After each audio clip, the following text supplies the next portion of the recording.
त्यातच मनोज जरांगे पाटील यांनी मोठी घोषणा केली आहे आणि या पार्श्वभूमीवरती प्रतिक्रिया देण्यासाठी लक्ष्मण हाके आपल्या बरोबर आहेत। लक्ष्मणजी, मनोज जरांगे पाटील हे कालपर्यंत उमेदवार उभे करणार पाडणार असं म्हणत होते आणि आता त्यांनी माघार घेतली आहे। एकंदरीतच या बदललेल्या भूमिकेकडे कसे बघता? खरं तर मी आपल्या मीडियाच्या द्वारे या महाराष्ट्रामध्ये वेळोवेळी माझी भूमिका मांडत आलो होतो की निवडणुकीच्या रणांगणामध्ये लढायला महाराष्ट्राच्या 12-13 करोड जनतेच्या प्रश्नावरती भूमिका घ्यावी लागते। ओबीसीच्या नेत्यांना अर्वाच्य भाषेत शिवीगाळ करणं किंवा ओबीसीच्या घरादारावरती हल्ले घडवून आणणं किंवा एखादी जत्रा भरवणं एवढं सोपं निवडणुका लढणं आहे का? निवडणुकीला सामोरं जात असताना प्रत्येकाच्या गल्लीमध्ये मोहल्ल्यामध्ये बलुतेदार अलुतेदार ओबीसींच्या भटक्यांच्या दारात मत मागायला जावं लागतं। आणि निवडणुका खरं तर या लोकशाहीचा अनादर करणारा, बेकायदा मागण्या करणारा आणि त्यांना पाठिंबा देणारे शरदचंद्रजी पवार, पृथ्वीराज बाबा चव्हाण कुठे आहेत?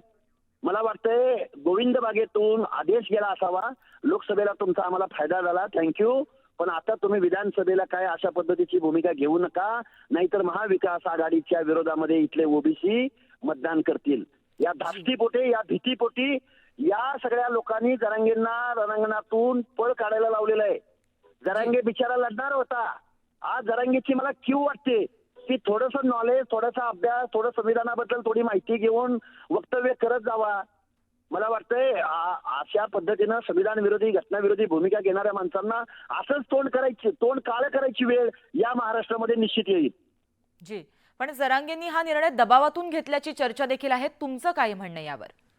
निश्चित दबावातून, कारण शरदचंद्रजी पवार असतील किंवा रोहित पवार असतील किंवा त्यांचे सगळे कार्यकर्ते असतील, ज्या ज्या माणसांनी जरांगेंना पोचलं, पाळलं, त्यांना फ्युएल पुरवलं, त्यांना गाड्या पुरवल्या, त्यांना सोशल मीडिया पुरवला, त्यांना इंटरनेट पुरवलं, त्या माणसांना या महाराष्ट्रामधले ओबीसी विसरणार नाहीत। लोकसभेला आमचं प्रतिनिधित्व कायद्याच्या सभागृहात जाऊ न देणाऱ्या माणसांना आणि नेत्यांना महाराष्ट्रामधला ओबीसी विसरणार नाही। ज्या ज्या ओबीसींच्या आणि भटक्यांच्या मतावर शरदचंद्रजी पवारांनी महाराष्ट्रामध्ये राजकारण केलं, ते शरदचंद्रजी पवार इथल्या ओबीसींच्या या आरक्षणाच्या प्रश्नाबाबत शब्द बोलायला तयार नाहीत। उलट जरांगे पाटलांना नेहमी सपोर्ट करत आलेले आहेत। याचं ऑडिट या महाराष्ट्राच्या येऊ घातलेल्या विधानसभेच्या निवडणुकीमध्ये निश्चित होईल। जी, आणि जरांगेंच्या एकंदरीतच भूमिकेमुळे मराठा समाजामध्ये संभ्रम निर्माण झालाय का? काय वाटतं तुम्हाला? अहो, निश्चित झालाय, कारण 10% आरक्षण या सरकारनं कायदा करून दिलेलं होतं। त्याचबरोबर ईडब्ल्यूएसचं आरक्षण होतं। माझी मराठा समाजातले तरुण आहेत, एमपीएससी करणारे तरुण आहेत, पोलीस भरतीला उभारणारे तरुण आहेत किंवा अजून एक्झामना सामोरं जाणारे तरुण आहेत, त्यामध्ये त्यांचा तोटा झालाय। त्यामुळं एखाद्या चळवळीचं नेतृत्व करणारा माणूस, एखाद्या आंदोलनाचं नेतृत्व करणारा माणूस, त्याचं ज्ञान किती आहे, तो कुणीकडे घेऊन चाललाय समाजाला आणि पुढे जाऊन याचं काय होणार आहे हे मराठा समाजातल्या सुज्ञ लोकांना माहित होतं। तरी सुद्धा वास्तव परिस्थितीला सामोरं जाण्याची भूमिका एकाही मराठा समाजातल्या सुज्ञ माणसानं घेतली नाही आणि त्यामुळे जरांगे नावाचं वटवाघूळ या महाराष्ट्राच्या मानगुटीवर बसलं आणि ओबीसीना टार्गेट करत राहिलं।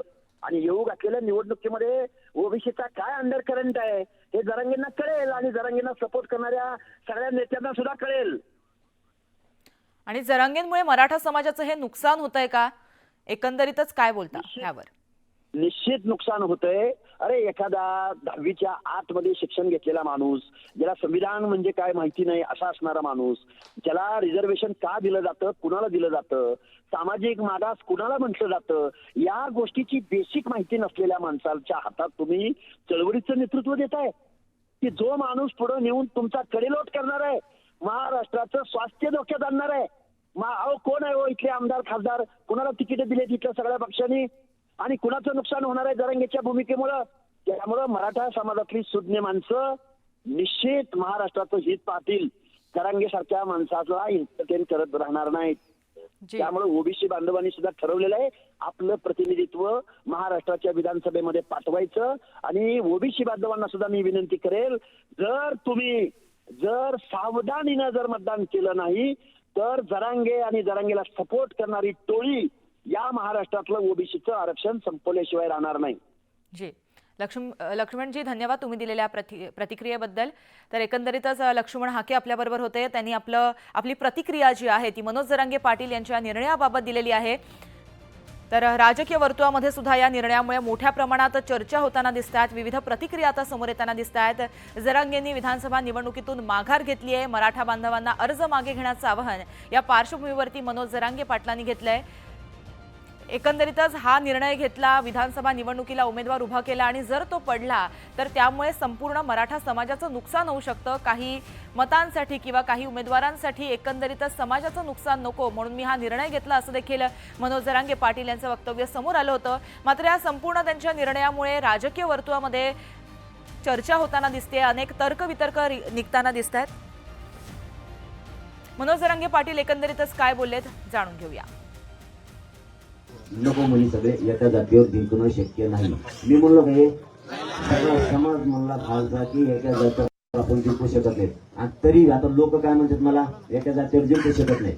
मी पण म्हणतो आणि तरी मी जर लढा म्हणलो तर अपशकून माझ्यावर येईल ना समाजाचा वाटोळा केलेल्याचा. त्यापेक्षा सगळ्यांचं म्हणणं होतं रात्री ठरलेलं की निवडणूक आपल्याला लढायची नाही, पुढे पाडायची. आपले अर्ज सगळ्यांनी काढून घ्या. एका जातीवरती शक्य नाही. पण माझं तरी आता मी म्हणलो रात्री पण ऐकलं नाही यांनी. बघू आता काय होईल ती. पण माझी इच्छा आता कोणाचाच म्हणजे काय नाही की याला पाडन त्याला पाड म्हणायची इच्छा नाही. मी रात्री म्हणलो पण आपल्या लोकांनी ऐकलं नाही. तुम्हाला यावंच लागेल म्हणून. पण माझी इच्छा नाही की याला पाडन त्याला पाडन म्हणायचे. आणि तिसरीत निवडून कोणीच आपलं कामाचं नाही. तर मनोज जरांगे पाटील यांनी मराठा बांधवांना अर्ज मागे घेण्याचं आवाहन केलंय. निवडणूक लढणार नाही मात्र उमेदवार पाडणार. ज्यांना पाडावंसं वाटतंय त्यांना पाडा, तुमची भूमिका स्पष्ट करा असं मराठा बांधवांना त्यांनी म्हटलेलं आहे. एकाच जातीवर लढणं हे अशक्य आहे आणि म्हणून हा निर्णय घेतो असं मनोज जरांगे पाटील यांनी म्हटलेलं आहे. तर उमेदवारांना अर्ज मागे घेण्याचं आवाहन जे आहे ते देखील मनोज जरांगे पाटलांनी केलं. कालचं आपण एकंदरीतच त्यांची भूमिका बघितली तर त्यांनी मतदारसंघाची घोषणा केली होती. त्यामुळे मनोज जरांगे पाटील हे आता उमेदवार देणार आणि निवडणुकीमध्ये उतरणार अशी चर्चा संपूर्ण राजकीय वर्तुळात रंगू लागली होती. आणि